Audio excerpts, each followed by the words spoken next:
Medyo nanibago kasi studio natin, ha? Dito kasi kami sa office namin, kasi Christmas party nung bagong Pilipinas studio, kaya wala sila. Pero kahit Christmas party nila, tayo naman hindi pwedeng mainto sa umibigay sa inyo ng tamang balita at informasyon tungkol sa nangyayari sa ating bayan at sa mga proyekto ating presidente. So, bago tayo magsimula, ako po si Padarista TV. Papakilala ko yung dalawang gwapong kasama. Yaya Bison po, mukhang wala tayo Pasko ah. Wala po kami Pasko pagdating sa pagbabalita ng mga magagandang ginagawa po ng ating Pangulo at ang kanyang administrasyon. Yes. No? Kaya kahit di available ang aming technical team sa Bagong Pilipinas Studios, ay ginawa namin ang paraan para makapag-podcast pa rin kami ngayon. Sige, ayan, magandang araw po sa inyo, Luzon, Visayas at Mindanao. Pasensya na kayo, hindi kasi crispy yung audio namin at video namin. Dahil nasa ibang lokasyon lang po kami, pero importante dito yung mga topics sa pag-uusapan natin. Importante kasi well-informed yung ating mga kababayan sa mga accomplishments ng Presidente sa mga issue na nangyayari ngayon. Audio check, no? Palish. Okay, pakicomment nga dyan para mabasa ng operator namin kung okay ba yung audio namin. Kung pwede na pagtsagaan. Kung nangilig nyo. Okay. Sige, Sige. pero sigurado naman yung itsura naman namin kahit walang filter, okay. Okay. Sana nga nanonood na po ngayon, pwede po pakishare po ang aming podcast para mas marami pong kababayan natin ang makaalam ng ating mga pag-uusapan ngayong gabi. Oo, yan mga ka-BBM, ha. Kita nyo, ha. Kahit day off sana namin ngayon, pero hindi kami pumayag na magpahinga ngayon kasi hindi kumpleto ang lingkod namin kapag hindi nakakapagbigay sa ng tamang impormasyon, oo. Nabibisi. Kasi ito pag di tayo nakapag-podcast, parang lalagdatin ako ng pinig ko yun. Wala nga ito, bigyan ko pa sa natin hindi nag-podcast. Kasi naman tingnan mo, mas tayo yung daming nanonood sa atin ng mga kababayan natin. At saka inabangan kasi talaga. Inabangan. Sige mo, Lunes pa lang, nagchat-chat ka sa akin, sir. Hindi ko rin ng Miyerkules, ha, para kami podcast. Nagtitira. Oo! Totoo yan, totoo. Oo, hindi. Yun ang talaga kayong followers ng mga taga-Hong Kong. Siyempre lahat yung followers natin, taga-suporta ni PBB. At yung mga DDS nag-aabang din eh. Kasi nakatoka sila dito sa atin eh. Oo, kaya nakatongan na ito eh. Kaso hindi sila makaporma rito, hindi sila makapag-comment na maayos. Opening message. Kasi mas marami yung mga kabibigyan natin dito. Kaya bago tayo sa topic natin, no, ganda yung sinabi natin ng ating executive producer. Parang bumalik lang tayo sa dali kung anong sa pag-ibig nag-experience natin for the past 30 episodes. These are 31st episode, di ba? Grabe. Anong Kaya mo, unang episode natin, wala pa ako masyadong skincare to kasi wala first time eh. Bakit? So, hindi kami magtutuloy mga skincare ko na eh. Pala na gano'n kayo. Ako naman, BBM, nung first 1 or 2 episodes namin, doon din nervous ako. Kasi sa amin Hindi tatlo, ko na ito eh. ako hindi talaga eh. Ako first time ko nagagawa ng ganito, lalo na live to. Pero ngayon parang hindi na ako kinakabahan eh. Kahit hindi lang ako magbasa eh. Kasi update yan eh. Every time may ulit update tayo namin. Ako naman daming changes, di ba? Dumami yung followers ko sa Facebook Live. Ay, yung From 72,000 to 240,000 dahil po sa podcast. Hindi na ako masyadong concentrated sa Facebook. YouTube kasi ako eh. Naging focus na rin ako sa Facebook dahil sa podcast, sa grupo. Ako nung hirap na hirap ako maka 100,000 mo, no? Ang bagal bago ako naka 100,000. Tapos after maka 100,000 ako, because of the exposure, yung pagsasama ko sa pagagaling na to, no? Ngayon, nasa 250,000 na tayo. Wow! Hindi kasi naman talaga na idulot sa atin ito may tumatawag sa ano meron natin. Yung delivery na ng bigas. Okay, delivery yan. Hindi matawag sa akin. So, hindi, maganda naman talaga nagkaroon tayo ng ganitong podcast kasi unang-una, nung panahon na wala pa tayong podcast, walang nagbibigay ng tamang impormasyon sa mga nanonood eh. Kasi tayo mga vlogger, nagbibigay tayo ng tamang impormasyon sa mga page lang natin. Tsaka puro debunking ang ginagawa natin, ba? Kaya, Pero yung ganitong podcast na ito na majority sa mga proyekto ni PBBM, wala. Bisan the narratives. Oo. Hindi lang ganda yung magre-react tayo doon sa narratives sa mga DDS. Tayo, ito yung mga narratives natin. Bisan the agenda. Ito yung mga accomplishment ng administration. Ito yung ginagawa ng gobyerno para sa taong bayan. kaya kung tutusin naman talaga, mga ka-BBM, maraming na accomplishment ng ating Pangulo. Marami. Kaya lang, kulang yung nagre-report or nagsasabi sa taong bayan kung ano itong mga projects na to, kung anong ginagawa niya for the past months or years na nakaupo siya bilang Pangulo. Kaya kami bago namin ito binuo, napagkasundoan namin na majority na itatakal namin dito mga project ni PBBM. Kasi doon mas masarili podcast namin, may mga banat naman kami ron eh. Kaya pili-pili namin ba iba to. Kasi minsan di talaga may iwasan na kapabanat tayo dito. Sa sino papansin mo, yung peace media, hindi naman napag-usapan yung accomplishments ng gobyerno. Kasi negative news, bad news is good news para kami si media. Kaya, buti na lang, dito yung grupo natin. At napansin ko rin na ito, napansin ko, as we develop, no, tira niyo yung mga ginto nito mga to kasama.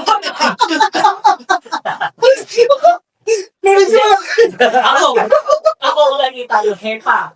Sabi nila ako may hepa. Tagpuan ako, ito, ano ito? Extreme.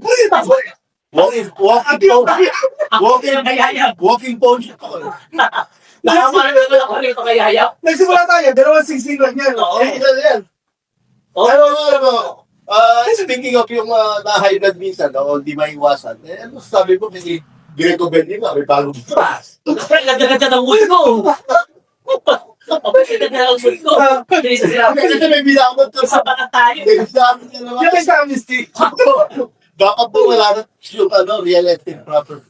Ako, wala natin pag-usapan. Kaya ito na nga. Punta na tayo sa mahaba itong topic kung apat to eh. Okay. Punta tayo rito kay Ramil Madriaga. Itong si Ramil Madriaga, ang sabi dito, kasabwat ito ni Bibi Sara, bangman daw ito. May mga nagsasabi kasabwat daw ito sa ginagawang kabulastugan sa pondo ni Bibi Sara. Yan sabi ng mga balita ha. Ngayon, si Madriaga, nakulong pala ito dahil pinangulong pala ito ni Humba. Sana ka eh. Oo, doon sa nangyaring land grabbing doon sa Bataan. Dahil pinakulong to at humingi ng tulong kay Bibi Sara, hindi naman daw tinulungan. Kaya ngayon ay nag-iigat. Hindi kasi si Madriaga, yung parang pinaputok kasi yung issue ng land grabbing. Oo. So gumanti si Harry Roque, sinampahan ng land grabbing naman ang kaso. So, kaya nakulong itong tao na to. Ngayon, si Madriaga, naipa-vlog na to ng mga ni Pebbles, no? Siya una Noong pa, no? na ito rin, di umano na bangman ni BP Sara nagsasalita. At sabi ni Pebbles na dinadalaw niya talaga sa opisina sa kulungan itong si Madriaga, which is totoo pala. Sa BGMP, Oo, totoo pala. At 2 beses. Ngayon, tahimik pa rin itong si BP Sara sa panahon ngayon doon sa tanong ng mga kababayan natin. Bakit dinadalaw niya si Madriaga kahit 3 oras ng gabi doon sa kulungan? At bakit ngayon niya lang dinalaw after 3 years? Ano sa tingin niyo? Alam nyo, meron tayong inside info dyan eh. Oo. Merong nagbigay sa atin ng information na kaya dinadalaw actually 2 beses dinalaw. Oo. Yung una, ang kumayag si Rabi Madriaga, nakausapin siya. Yung pangalawa, tumangginan. Pero ang naging tema na pakikipag-usap ni BP Sara ay sa ating source ay para kumbinsihin si Ramil Madriaga na pag-usapan na lang nila yung problema o issue nila. Huwag kang ilabas. Huwag na ilabas. Huwag na kumanta. Ang problema, hindi na kumbinsi. Hindi na convince. Kasi yung base rin sa information na nakalap natin, feeling betrayed itong si Ramil Madriaga. Dahil pinagayaan siya makulong. At issue pa ni, kaibigan kasi ni Sara Duterte si Harry Roque. Na yan ang nagdidiin sa kanya. Kasi kung tuloy kang kaibigan, di ba? Sara ito mo na, arengluhin mo yung kaibigan mo, mag-close naman kayo, di ba? Parang baka pwede i-withdraw yung kaso na yan, pero walang nagawa, allegedly, si Sara Duterte. Kaya they still push through dito sa affidavit na to, na notarizes. Di ba? Malayong-malayo sa mga affidavit ni Gutesa at ni Zaldi ko, ito ko, Inotoriano, nasa ombudsman na. No? So mga kabayan, tandaan nyo ha, pagkakaiba, si Gutesa, si Sandico, puro scammer yung mga yun. Ito, totoo. Ito yung totoo. Naka-notarize at kaya niya panindigan niya kahit patawag siya sa korte, hindi gaya ni Sandico. Kung ngayon, asan na si Sandico? Nasa Portugal daw. Oo, lala, Porto niya, hindi na naglalabas ang video. Hindi na bayaran yung subscriber ng nila, live stream. Ito sabihan pala. Itong kay Madriaga, alam mo ba, most likely than not, totoo eh. Totoo. Bakit? Kasi detalyado ang kanyang affidavit. Correct. Merong lugar, may amounts, may taong involved, May timeline, may may May timeline, picture pa. at may sistema. correct. May sistema ng ginagawa. Oo. At pwede may verify. I-verify yung mga Verify. At nung hindi ako nagkakamali, nung una nga, dinidinay ng mga taong involved, no? Yeah. Pero meron pala siya mga resibo. Meron. Oo, di ba? Guys, Resibo pala. Tony Monsaya, yung spokesperson. Oh, yan. Hindi niya raw kilala. Hindi mo kilala to. Pero may t-shirt siyang isip na binuo yung grupong binuo ni Madriaga, may t-shirt si Monsaya phone at saka meron siyang certificate na natanggap na nakapirma si Monsaya kasi Madriaga. Kaya hindi niya maintindihan. At ang masakit pa dyan, yung itong ISIS na yan, yung grupo na yan, Grupo yan, Kinday Sara, grupo yan na allegedly pinondohan ng pera mula sa Pogo at drug money. Oo. Kaya pala napakarami pera, chiching. At isa pa, ito si Madriaga, natin tulo siya, nakakulong yan eh. Di ba? Bakit siya magsisinungaling? Nakakulong na siya. Nobel pa yun. Correct. Nobel. May naisans. Mahilo daw yung sound. Wala sa magagawa. Yan, kaya malakas. Teste, sige, taas ako ko. Ayan. Okay ba? Sige nga, check. Check kung saan. Pero wala kayong magagawa dahil yan ay sound. Iyan lang. Sige, inyapin natin yung sound. Kulan pa. Magkasalita. Hindi, paano ginayag? Ganyan. Ginagawa. Nagkakapin ka lang. Okay ba? Ganun na. Hindi, saan natin Hindi ako naman siguro. Narinig na naman siguro. Hindi narinig yan. Oo. Isa lang naman talaga. So mga kababayan etong si Madriaga, meron pala itong tatlong cellphone na ando dun yung mga sinasabi niya magpapatunay doon sa mga pasabog niya kay Lisa. At yung cellphone na yung tatlo na yun yung pinipilit na makuha ko sa korte. Kasi naka-confiscate, no? Oo, confiscate. Oo. So, nandun naman ang ebidensya. Tapos sinasabi nga din wala daw itong copy. Sinasabi nila na wala daw itong alam sa pagiging member ng PSG. Correct. Presidential Security Guard. Vice Presidential Security Guard, no? Minamaliit nila. Minamaliit nila. Walang daw alam to, walang kakayahan. Pero nilabasan sila ng lahat ng mga certificate na kanya. Di ba? Nakita mo yan? Ano ba yung sundalo ba? Sundalo yan pare. Sundalo yan. Parang PIA din natin yan. O hindi ako magkakamali. Tama ba? So, ibig sabihin, lahat ng mga sinasabi ng mga meron siya pangontra. Meron. Diba? Nilalabas sila ng pang-contra. Every time na may silang ilalabas na informasyon to debunk it, meron siyang nilalabas na pang-counter naman sa mga nagtatakot kay Sara. Sabi nga ni Harry Roque, payat-payat sa Harry Roque rito eh.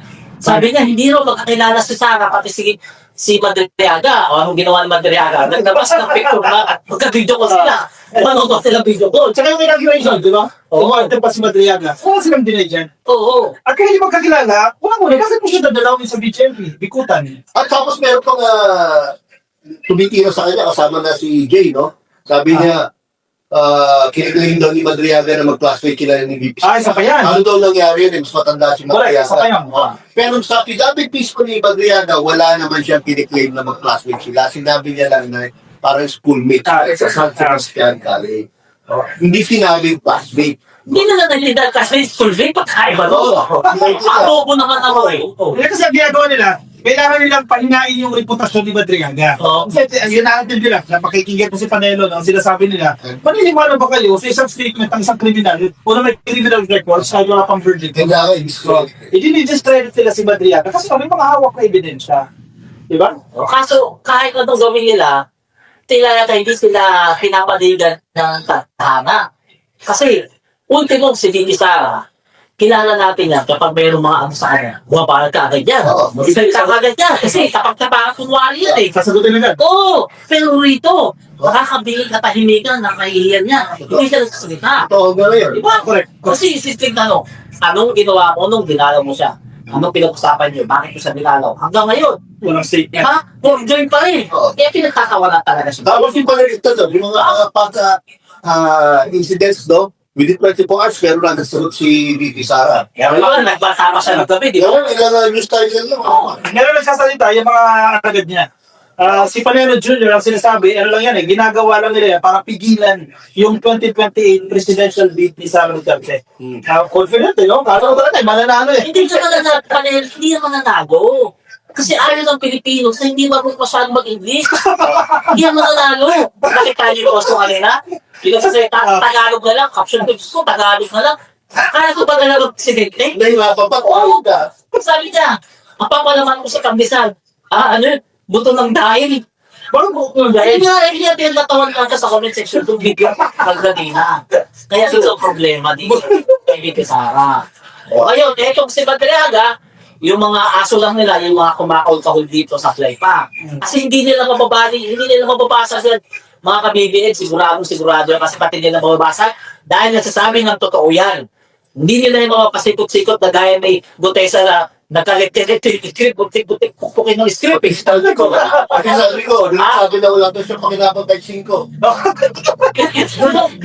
Doon pala yung nagkalekit-lekit na Kahit mga GDS na tang GA, no? Hindi naniniwala sa sinasabi ni Sandy ko.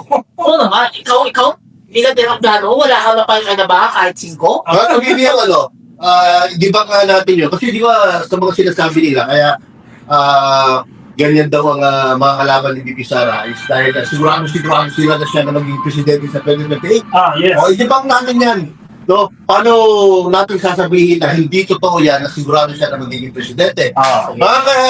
Kaya mga ka-BBM, kung matatandaan niyo po, 2010, 2016, saka 2022, lahat po nang nagli-leave sa presidential surveys, 2.5 years, 3 years before the elections, hindi po nanalo. Kaya kung si Sara po nagli-lead ngayon, 2.5 years, 3 years before the election, hindi rin po mananalo yan because it's really too early to say kung sino mananalong presidente sa 2028. No? Example, noong 2010, ang leading po dyan, si... Binay. Hindi, 2010, ang leading dyan, si Doran Ligarda, si Vice President Noli De Castro at si Villar, pangatlo si Villar. Minsan po sa kanila hindi nanalo, ang nanalo si Pinoy. No? Alam niyo na kung bakit nanalo si Pinoy. Namatay si Cory. Okay. 2016, ang leading po dyan, no? Si Binay. No? Si Binay po, 5 years, 4 years, 3 years before the election, ang rating niya is 40%, 52%, napakataas. Diba? Hindi siya nanalo. Sinong nanalo? Si Digo. O dahil namatay. Ngayon, May namatay dito. ngayon, 2022, si BBM hindi nag-lead ng 3 years before, 2 years before. Sino? Si Sara, all the way, di ba? Ba't siya nanalo? Tapos, kung ikukumpara mo yung rating ni Binay na 40 to 52% sa rating ni Sara ngayon na 33%, napakalayo po ng difference. Kaya sinasabi namin, hindi po mananalo si Sara dahil napakababa po ng 33% para sabihin natin na sure winner siya sa 2028. Ang pinagbabatayan, historical data. Historical data po to. Sa madaling salita sa sinabi ni Yaya, walang nag-lead sa presidential election na nanalo. Nang matagal pa before the election. Few years before the election. Tsaka kasi yung Pinoy, nanalo siya dahil namatay nanay niya. Diba? Kung paano ba siya si... Hindi, kay Duterte nanalo siya kasi may namatay din, hindi katalungan ng mga Pilipino. Kaya sa binoto. Diba? Diba na namatay? Oo, yun na namatay. Oo. Paano mo namatay si Digo ba yun? Wala. Hindi ko lang diba? Tatak ko lang. Hindi. Tawag eh. Yung pinagbabatayan naman ni Sir Yaya, yung historical records yan, data yan. Ako naman pinagbabatayan ko dyan, yung mga current situation, halimbawa yung impeachment case.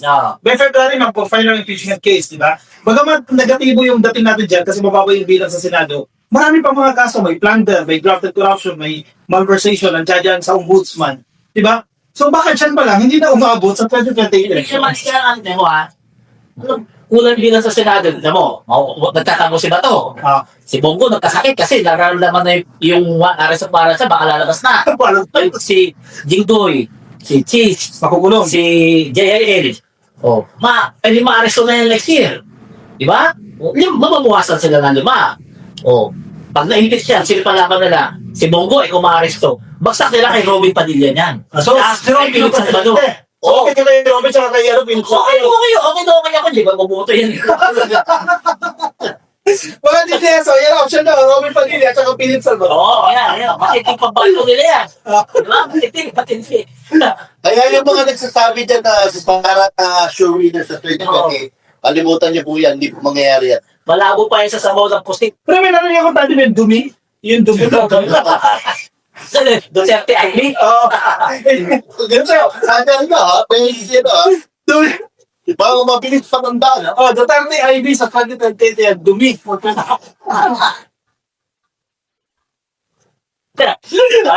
Medyo, nagigipatawa na rin kasi. Napakawala na. Nagkakato na sa'yo. Nagigipatawa na rin. Okay, dito tayo kay Ato Ang ha. Ito si Ato Ang, magandang to. Maraming Pilipino ngayon ang kinabibili-bilibat talaga ngayon si Pilipino. Talagang saluto kay BBM na week leader ha. Talagang bilib sila sa katapangan na pinapakinggan ng PBB sa paghahatid ng justisya dito sa ating mga kababayan. Kung matatandaan natin yung kaso Mrs. Sabungero, kay Duterte pa to, di ba? 2021. At Mga 21 pa pala yan, no? at marami sabi, walang nangyayari ng panahon ni Digo. At ngayon, si Pilipinas na presidente, nagkakaroon na ng talagang maliwanag pa sa sikat ng araw. Ang sa tingin, basa nila kay Ato ka. Itong panahon ni PBBM, meron naman tayong magresibo na kahit sino talagang politiko o mataas na tao sa lipunan natin ay pinananagot kapag talaga may masihan. Yes. Pagmapatugot. Correct. Kahit mga tao pa. Oo. Yan ang classic example is dito. Classic example is Polo Tiboloy. Eh kung si Atong Ang lang, medyo mas lower pa yung ang level niya. Although billionaire, well connected, no? Mas lower ang level niya kumpara sa other president. So talagang kaya-kaya ipakulong ni BBM yan. At so lang sa masabi ko, noong 2021, 2022, nagkaroon pa ng mga Senate hearings dyan, no? Ang dami pang drama nila bato dyan, no? Tungkol sa hearing na yan. Pero sa loob ng 2 taon, o may 1 taon na pinag-uusapan niya na Mrs. Sabongeros, walang nangyari. Correct. No? Samantalang ngayon, panahon ni PBBM, no, nagkaroon ng pag-asa ang mga pamilya ng biktima na magkakaroon ng hustisya ang nangyari sa kanilang mga kapamilya. Nakalulungkot isipin lang, no? Kasi imagine mo, 2021 nangyari yung insidente na yan. Nagkaroon pa ng mga investigasyon, 2022. Ang problema, nagkaroon ng takipan. Kung papansinin ninyo, yung sinampahan ng kaso, mga opisyal din ng Philippine National Police. Oh. Diba? Nagkakaroon ng takipan. So kung paano mo mariresolve yan, yung mismo mga opisyal ng police, sila yung nagtatakip doon sa mismong allegedly mga suspect. Ngayon, nabulgar na yan. Oo. Nakasuhan na sila. At sinasabi ni Rimulya, ni DILG Secretary John Vic Rimulya, nalalapit na yung pag-aresto sa mga tao dito. Oo, kasi ang nilabas na resolution ng DOJ, no? Kung di ako nagkakamali, 2 klase ng kaso yan. Kidnapping with homicide sa kidnapping with serious illegal detention. Parehong non-bailable offenses yan. Doon sa si Atong Ang plus 10 na tao. Yung isa si Atong Ang plus 16 na tao. Kung di ako nagkakamali. So ang dami. Tanggap pinananagot lahat ng involved. Kasama dyan si Gretchen Barreto. Ayun, no? Noong una pa lang lumabas yung tungkol kay Gretchen and Barreto, in fairness, ako isa sa mga nagtanggol kay Gretchen dahil nakikita ko walang basihan yung kay Gretchen. Talagang nadadawit ko rin pangalan. Kung mga girlfriend lang. Madalas kasama kasi ni Atong Ang at pati sa mga meeting. Pero para maging involved sa isang krimen na I don't think gagawin ni Gretchen. Alam mo, swerte pa nga sa Ato Ang kung tutusin. Kasi yung issue niya, hindi masyado na pag-usapan dahil lagi natasapa ko. Totoo yan. Akala, dami dyan. Akala naman yun, nakalimutan na. Oo. Kasi una, ingay, tapos nasapawan ng impeachment. Diba? Nasapawan ng pag-aresto kay Digong. Ngayon, malapit-lapit nang lumabas ang arrest warrant na ito. Ato ang dito sa sinasabing kaso ng Mrs. Sabongero. Kaya masaya-masaya yung mga pamilya sa trabaho ng justisya sa panunungkulan ni Pangulo. Pagkakay ko, araw na lang binibigat. Oo. Pakabago mag-gal. At least na Ang example, 17, bakabago mag-pasko, di ba? Totoo. Wala na, araw na lang yan. Ano pa malaking mensahe ito sa mga opisyal ng National Police na hindi araw-araw Pasko walang forever pa dyan. hindi talaga araw-araw Pasko. Kasi lang nangyayari pa rin yan. May mga kakiman pa nangyayari dyan. Saan? Saka, isang aral din, katulad din sa aral sa EJK, kapag alam nyo na illegal ang pinagagawa sa inyo bilang mga pulis, no? Hindi dapat kayo sumunod sa illegal na pinagagawa sa inyo. In fact, pwede nyo pangakasuhan nyo nag-uutos sa inyo ng illegal eh. So, pwede din dalhin sa sa mas mataas na pinuno para ipalan yung pinuutos sa inyo ng mga officials nyo. Yan. So, hindi tayo makakapagbasa ng mga... Pwede. Sige. Basta natin comment. Sige. Comment kayo dyan kung nasaan kayo dyan para masyoutout po natin yan. Si Olive Panute. Ayan, binigay po mga Lodi, shoutout po sa inyo. At kay Glenia Carola, nakikinig po mula dyan sa Tacloban. Ayan. Ito, Masaya, basa. Ano to eh. Meron dito na nag-comment na grade 3 lang siguro to. Sabi niya, Jaguar Libra. No? Pati pangalan, hindi totoo no? Ito siguro yung isa sa mga kumikita ng 20 pesos. yan yung naka-assign sa atin Kasi Nakasari to Kaya nakadalawa na peso, may 40 pesos na siya. Sabi ni Jaguar Libra, opinion nyo yun. Tingnan natin sa 2028. Yan ang isa. At sinabi niya pa, wala, Sara din nanalo BBM mo 2022. Kung wala daw si Sara, pati mag-construct lang ng salita, hindi pa tagang grade 3 lang talaga. Talo ni Lenny 2016. Ibig niya sabihin, kung hindi daw dahil kay Sara, hindi daw nanalo si BBM 2022. Okay na pala dito mga kayayam ha? baka baliktad. Kung hindi dahil kay BBM, hindi nanalo si Sara. So ito sabi, Sir, lagi ko pinapanood yung podcast ninyo, mabuti na lang at nandyan kayo nag-ahatid ng tamang balita para sa amin. Siyempre, yan po yung pinaka-ambang namin sa lipunan, hatid ng tamang impormasyon ng mangyayari rito sa Pilipinas at hindi puro fake news yung napapanood sa mga DVs. Tama. Ayan, dito tayo sa Baykam, ha? Etong Baykam ito, dami mga pabida dito. Ang daming ano. Etong Baykam kasi mga babae, first time yung nangyari sa history ng Pilipinas. Naka-live stream. Oo, naka-live stream. Kasi alam naman natin, yung Baykam ng mga nakaraan, sila lang. Sila na alam. Sila lang sa... Tinatawag pa na small committee. Oo, sila lang nakakalam kung ano mga nangyari. Pero ito, naka-live stream. Ibig sabihin, open sa taong bayan. Itong deliberasyon sa Baykam. Problema naman dito, dumadami yung mga sasabing bida-bida. Kahit wala ng connection, makapagsalita lang. Kahit wala pa schedule, hinahanap yung schedule. Oo. Ngayon, itong Baykam, ng pag-live stream ng Baykam, maganda to para sa atin, sa taong bayan. Para makikita natin yung galawan kung paano i-deliberasyon yung budget ng Pilipinas, which is maganda po yan. Ayun. Yun ang nakikita ko lang kasi in-expect ko naman to bago pa magkaroon ng live deliberations. In-expect ko na mayroong mga grandstanding na mangyayari. Oo nga, si Marcos, no? Katulad nung nakita natin nung nakaraan, unang araw, na si Madam Aini, tinatanong agad ang DPW village budget for that day, hindi pa pala schedule yung DPW sa araw na yun. Napahiyalat siya. So, gano'n, no? Kaya siguro pagpasin na lang natin yung mga grandstanding na mga mambabatas, no? Dahil hindi natin rin iwasan yan, dahil may camera na nakatutok pagalingan talaga ang mangyayari yan. No? Maganda itong pagsasapubliko ng bicameral conference. So, dahil pagpapakita ito ng pagiging transparent sa kung paano, kung saan agency na pupunta yung budget, magkano yung amount. Yes. Yun yan lang talaga, may mga pasikat. At ang masakrap din, nakikita natin kung sino yung matino, sino hindi, sino yung handa, sino yung nag-prepare sa deliberation at sino ang hindi.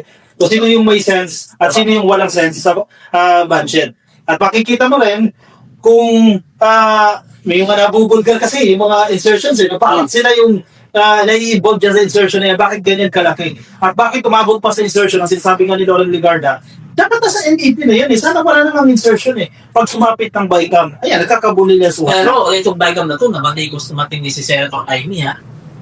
Dahil marami nagsasabi sa mga kababayan natin, parang minalig niya raw si Secretary Vince. Correct. Dahil hindi naman daw engineer. Kung gano'n pala ba sila, bakit ka na senador? Hindi ka naman abogado. Tama. Tama ka naman, Mr. Robert Padilla. Paano naging senador yan? Si Lito Lapid, hindi na rin pagmarumalit sa kanil sa inyo. Dapat, sinita mo si Lipi Sara na naging Deputy Secretary kahit hindi naman teacher. Si Mark Villar, na naging DPW Secretary na hindi rin naman engineer. Problema kasi, itong si Sec Vince ay malapit kay PBBM, kaya medyo gano'n yung mga panatan niya. Si Secretary Kiko Chung Laurel hindi graduate pero naging bilyonaryo. Nag-manage ng multi-billion company. At ngayon, napakadaling na sekretary ng Department of Agriculture. No? Sino bang nag-invento ng Microsoft? Sino nag-invento ng Facebook? Puro mga drop out. So, ibig sabihin, hindi basihan yung pagkakaroon mo ng degree, yung education mo kung engineer ka man mo, kung ano man natapos mo, para maging magaling na administrator. At saka ito na lang, tingnan mo, kung hindi talaga ba sila tingnan mo si Guadson. Si Guadson, kakaguti. Kakaguti. Pwede ba na educational qualifications niya? Nakaguti ha, bila sinabi ko ha. Naka-Rolex. Pero tingnan nyo naman, viral. Something. Ako nga. Hindi. At saka si Sec Vince, wala kang masasabing panic dyan dahil simula nung dumating sa DPWH, kita nyo naman. Puro ko magagandang ginagawa. Tingnan nyo naman yung pinagkakasuhan niya, halos maubos yung engineer ng DPWH, kaya naghahanap sila ngayon ng mga bagong empleyadong engineer na mga matitino, walang bahay tuwis at hindi mga buhaya. Kasi si Sec Vince, binuliliasyon na lahat ng magnanakaw dyan sa EDSA dahil sa utos si PBBM. Ako, i-discuss ko si Secretary sa pagkakakilala natin kung gaano ka-low profile yung Okay. tao, kung gaano Si, kahapon. si Secretary Vince, qualifier lang po. Ilang beses na namin na-meet. Na-interview namin sa podcast, 2 beses. Naka-dinner namin yan. At nakasama din namin yan sa mga coverage sa Tacloban. Napakabait ng tao na yan. As compared sa mga typical na politiko, bago dumating may advance team, napakarami security. Kasi Secretary Vince, hindi mo siya makikita ng ganyan. At the way siya makipag-usap, kami mga simpleng tao lang din naman kami, di ba? Pero hindi naman kami mga bobong vloggers lang. Di ba? Napakasimple, napaka-humble makipag-usap sa atin ng tao. Sa si boss, idol. Nahihiya ako eh. Wala, kaya. Trabaho lang. Yung sasabi niya, trabaho lang siya. And kahit ilang beses natin siya i-convince, sir, takbo ka for higher office. Kasi may vice presidency o presidency, ayaw niya. Kasi tingnan ako naiinis eh. Diba, kayo kasi hinihikaya natin, takbo sa Senate kasi nakikita natin, kailangan siya ng Pilipino eh. Wala. Kailangan ng Pilipinas yung husay niya, sipag niya. Saka integridad niya. Kaso ayaw eh. Ayaw talaga eh. Oo. Sabi niya, pagkatapos si PBBM, mapakasundan lang daw siya. Meron talaga mga tao hindi politiko o Oo nga eh. walang hilig sa politika, no? Meron mga tao, like mga professionals tulad ni Vince Season na technocrat lang talaga. Okay. Ano, na talaga may competence and integridad lang sa mga ganyang klaseng trabaho. Na kaya, feeling niya, kaya niyang gawin ng mahusay ang kanyang trabaho. Kasi pwedeng i-take advantage ni Secretary Vince yung popularity niya. Oo. Among all the secretaries, sino ang pinaka-popular, pinakasikat? Siya. Secretary Vince. Oo. Huwag na natin pag-usapan yung performance, pero siya sa pinaka-popular. Kung ako yung typical na politiko, i-grab ko yung opportunity natin. Oh, Si Secretary Vince, wala nga ni Facebook page. correct. Alam Hindi niya. makagawa siya ng Oo. Facebook page. Wala siyang Facebook page. Kaya ko makita yung Facebook ko Secretary of Business na hindi kanya yun dahil walang Facebook yun. Correct. Tapos sa kada biro ni Palekista, no? Siya tumakbo ka na. Sabihin, ako po, wala po tayo hilig yan. Trabaho na po tayo. Correct. Oo. Ganun lang ang sasagot nun. Oo. Talagang iyaano ka niya, i-stop ka na, huwag mo lang sabihin yan, huwag mo lang sabihin uli yan. At yun ang nakakalungkot. Oo nga. Motor yung isa yung sector. Kasi kailangan talaga ng Pilipinas kung gaya ni Secretary Dick Season. Isipin mo dinala siya sa DOTR. O ano nangyari? Ang ganda. Correct. Di ba? Ilang buwan yan, ilang buwan yan. O, nadala siya sa DPWH. O, tuwid yung mga empleyado ng DPWH. Wala kang mga balitaan ng mga anomalya, mga pagnanakaw. Kasi nandiyan si Secretary Season. Parehong sila na ugali ng ating Pangulo. Kaya Oo. sa sila magkasundo. Yung mga level of humility ba nila, kanilang napakatakas. No? Talagang, katulad si Secretary, katulad ni Pangulo, i-argue na lang nila yung pagkakamali. Aakinin na lang nila. Aakuin na lang nila yung problema. Oh. Kesa yung pagkakalandakan pa nila yung kanilang alibis o kanilang reason. Kung bakit hindi nagawa yung ganito o bakit nangyari yung ganito. Sila hindi. Aakuin na lang nila yung problema. Actually, kahit hindi nga nila problema, tama, akuy ka. Halimbawa, ito, problema dyan sa BICAM, di ba? Na-delay yan ng ilang oras dahil sa budget, ilang araw, di ba? Dahil sa budget ng DPWH. Pero okay, nag-concede yung DPWH. Sige, pagkakamali na namin yan para mag-proceed pa rin tayo At dyan sa inakaasa ng mga celebration na Pilipino yan. dyan. Inakaasa ng mga kababayan natin dyan dahil ito si Secretary of Season, ang iniisip niya ay yung kapakanan ng proyekto na mapapakinabangan ng Pilipino. At hindi yung kung anong politika na ididikit sa pangalan niya. Kaya kailangan talaga natin makonvince sa Secretary of Season. Tatuwa ko, ayaw talaga. Ayaw. Mapagpagan siya dyan. Ayaw talaga. So ito, punta tayo kay Gerard Ocolensya. Kasi ito, Ocolensya. Tama ba? Ocolensya. Opulensya. Ocolensya. Opulent. Bagay na bagay yung kanyang apelido sa ginawa niya. Ngayon. Ginawa niya yan. Sa mga hindi nakakilala. Sa kanya, no? Sa mga hindi nakakilala kay Gerard Ocolensya, siya yung Regional Director. regional director ng NCR. DPWH sa NCR. Ito ay malaking pwesto. Baka pangyarihan na pwesto. Hindi po sa region. Big fish yan. Kinukonsider na to ng big fish, ha? Ngayon, bakit mabayaran to? Kasi nagsauli lang naman siya ng 40 milyon sa kaban ng taong bayan na galing sa pagnanakaw nila.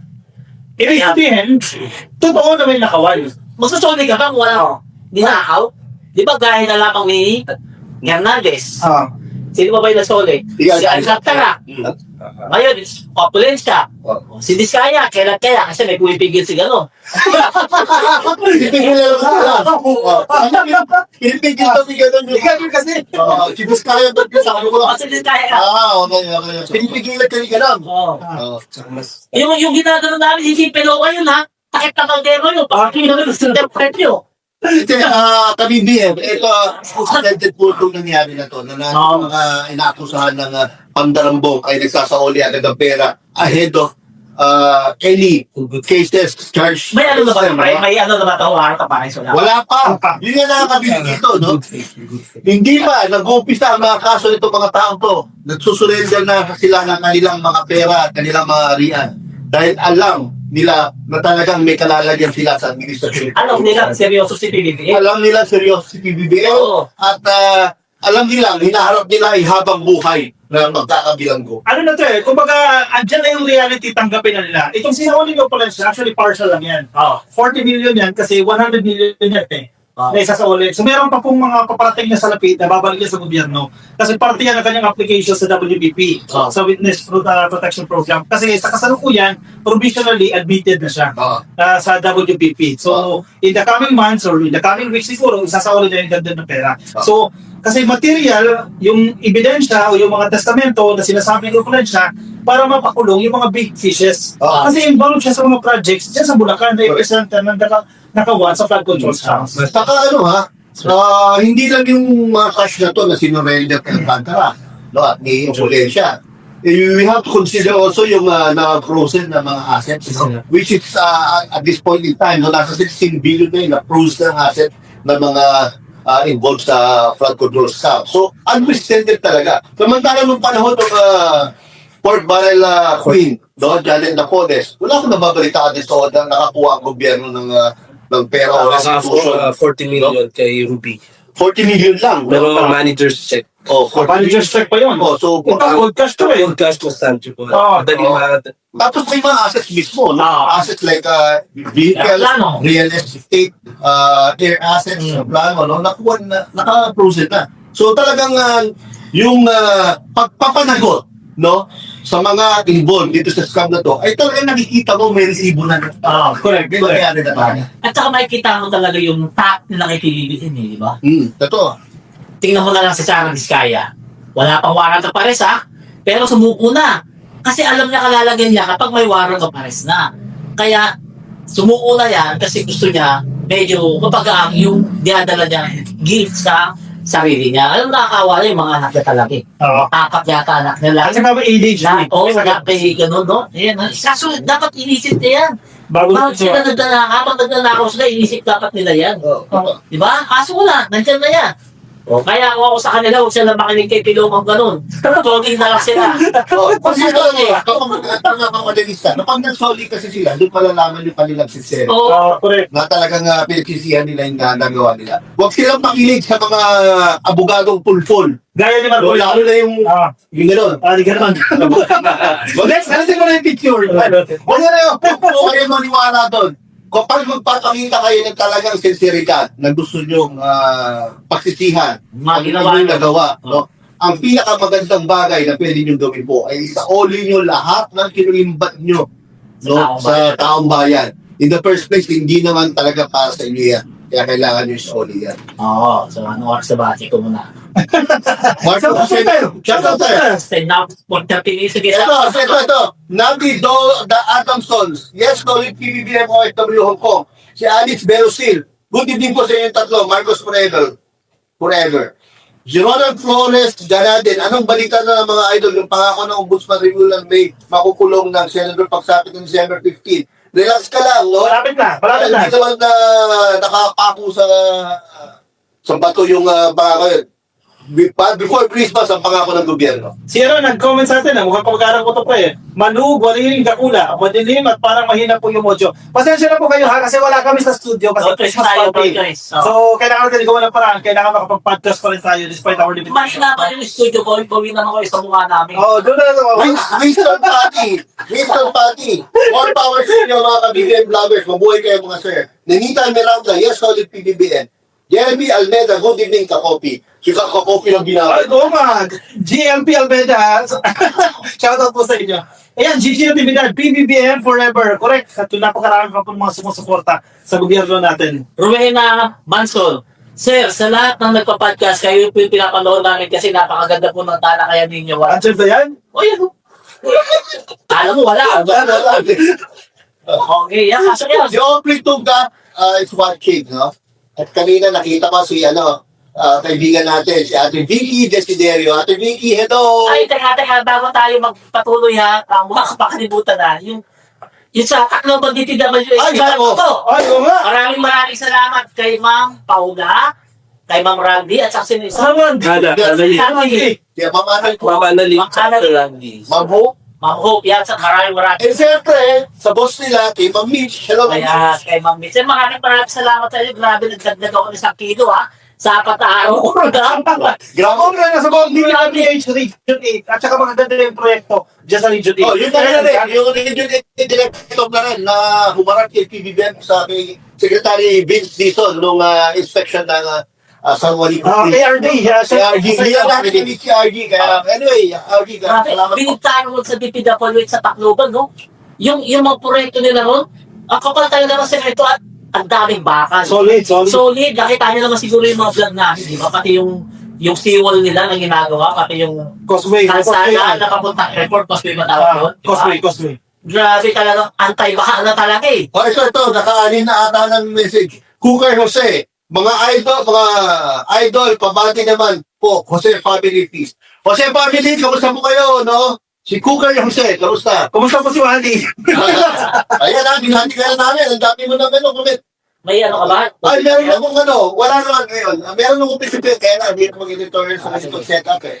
So, ang gusto ko pag-usapan natin yung nangyari reopening nung San Juanico Bridge. Maganda yan, no? Kung saan andun tayo nung nakaraang Friday, December 12, no? Kinover natin yung event na yan at andun si PBBM, andun si Secretary Vince Dizon, no?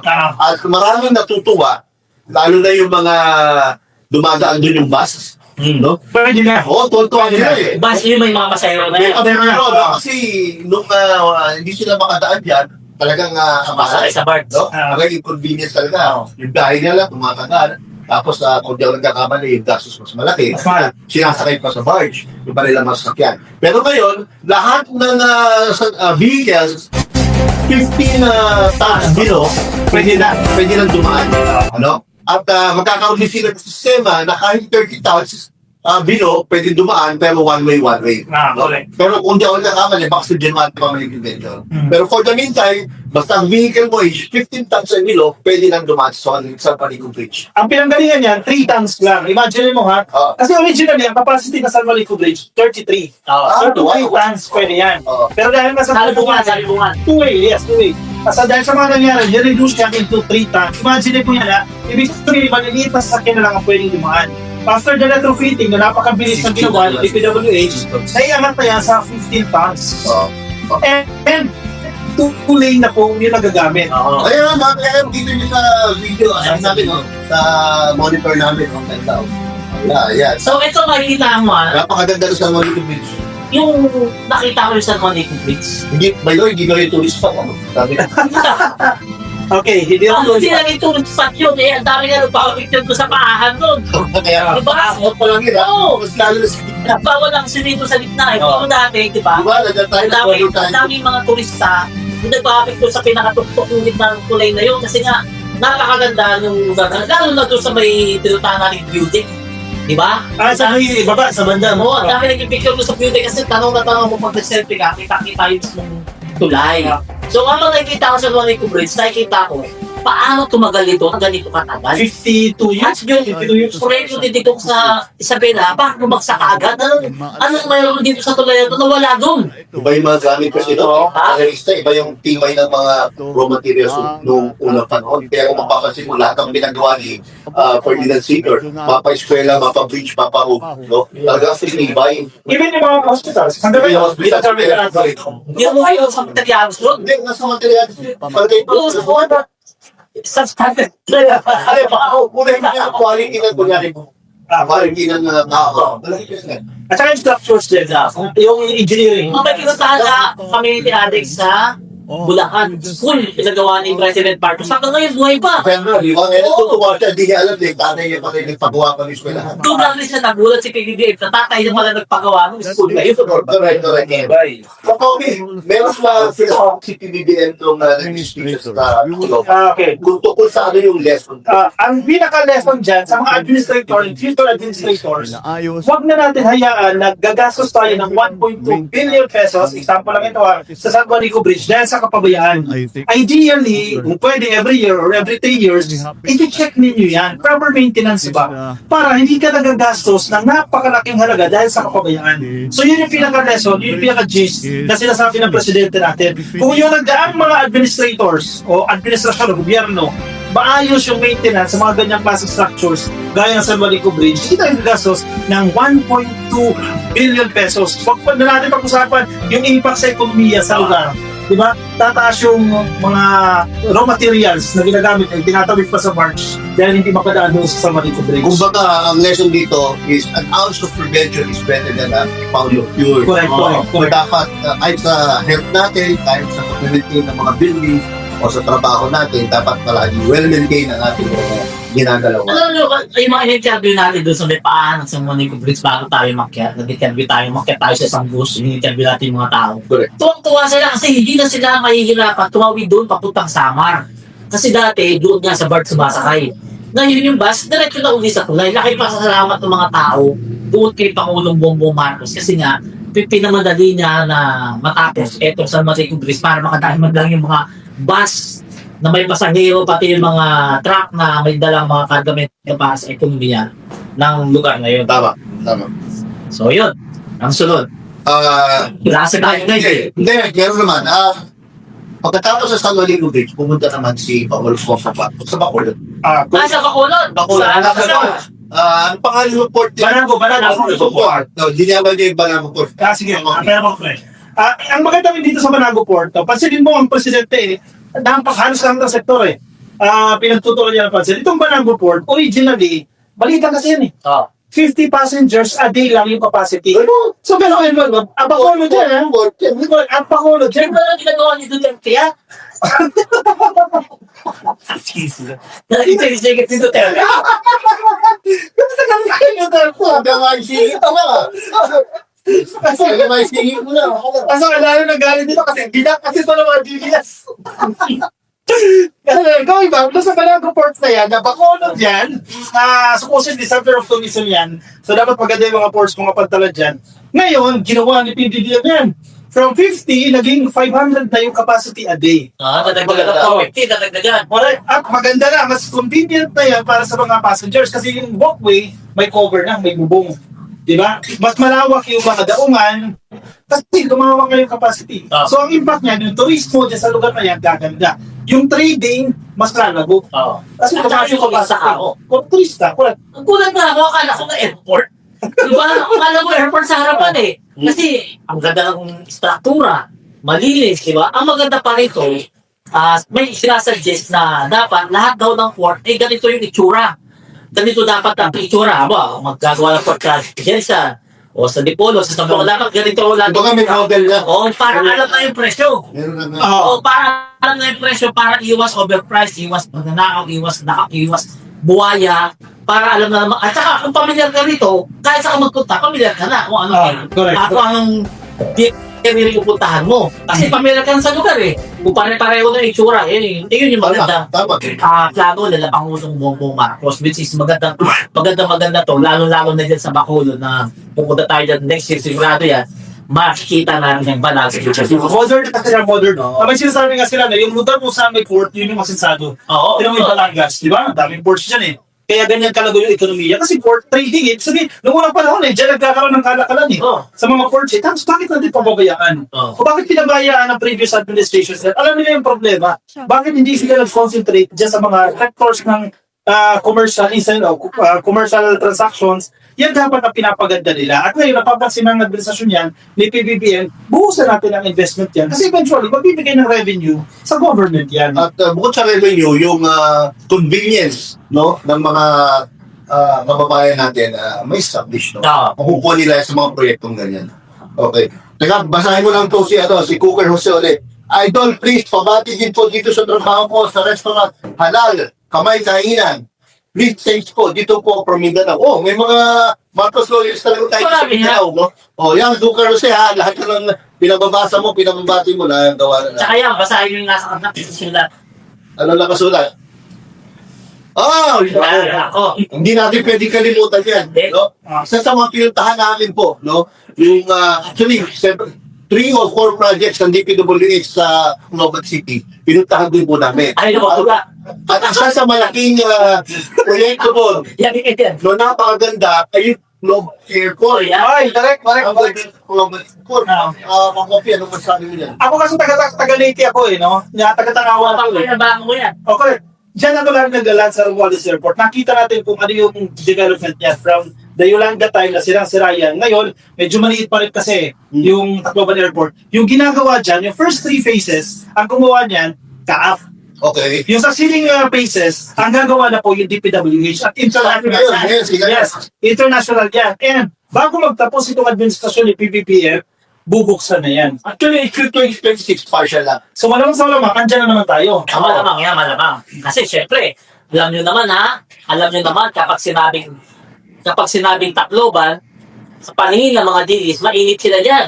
Kasi sa Romualdez, Kasi sabi nila, pangit daw yan, pero hindi po totoo yun. Sasaksihan namin yung lugar na yun, napakadinis. Oh. At alam mo ba, umuwi kami galing sa kinainan namin alas 11 ng gabi, may nag-jogging. Yung dami. May mga nag-jogging pa doon sa may malayo sa may Yung Tacloban. ano kung sabihin mo? Ano kung sabihin? Hindi sabihin doon, safe yung lugar na yun. Oh, safety lugar. Kasi ano, pwede ba mag-jogging yun? Hindi, maraming maraming training doon sa balita eh. Diba? At saka hindi ko natakot mag-jogging kasi marami talaga ilaw. Correct. Diba? Street lights. Oo, ganun kasi ang sabi yung Tacloban. Wala silang pahanod. Ang bahalang nila huli sa Yolanda. Hindi na huli sila pinaha kasi bakit? Yung mga flood control nila. Napakaganda. Napakaganda, napakataas, napakatibay. Ang sabi araw, bakit daw may flood control projects pa sa Tacloban? Di ba? Exactly the point. May flood control projects kaya hindi sila binabaha. Kasi bakit daw bibigyan, hindi naman binabaha yan eh. Kaya hindi sila binabaha dahil ginagamit ng maayos yung flood control projects, yung pondo para sa flood control. Pag mo may pinuntahan natin na isa, anong pangalan nun yung Diversion road. diversion road Yeah. with the drainage system? Correct. Yung napakaganda. Yung Tacloban pa daw, diversion road. with drainage system. Causeway. At saka yung Causeway, no? Napakagandang project, no? Lahat magbibigay ng ginhawa sa taong bayan, no? Especially dyan sa Palo, Leyte, and Cloban City, Leyte. Ang maganda dyan sa diversion road na yan, diversion road na siya, ibig sabihin, magandang kalsada, hindi mamiminimise mo yung traffic. At the same time, kinukolect niya, parang reservoir na rin kasi siya eh. Kinukolect niya yung mga tubig na galing sa kabundukan para hindi siya pupunta diretso sa mga community. Para may pupuntahan ng tubig. Correct. Hindi magkukos ng baha. Correct. Hindi agad-agad. Flash floods yun yung mga problema natin eh. Ba't hindi ginagawa ng tamo kaya yung ganyan ginawa sa Tacloban, no? Kung may 51 billion ka, makakagawa ka ng napakarami na. Oo naman. Oo. Diba? Kasi napakaganda talaga yung proyekto na yun. Panoorin yung mga vlog namin. Masasabi mo talaga, di kalibre. Yung gumawa ng proyekto na yun, hindi talaga kutyo-kutyo na isang bahalang sira ka agad. Oh, ang kapal ng bakal. Oo, Ang kapal ng simento. Oo. Ay, hindi pa siyang bukas. So, pero pag nag-offer yan, ang malaking ginawa po yan sa mga residente ng Palo, sa residente ng Tacloban, yung mga taga-Samar din, nadadaan dyan. Alam mo, napaka-modernized ng Tacloban, no? Develop, highly urbanized, in fact, no? Highly urbanized city, itong Tacloban. Kasi daming dumadaan dyan, eh.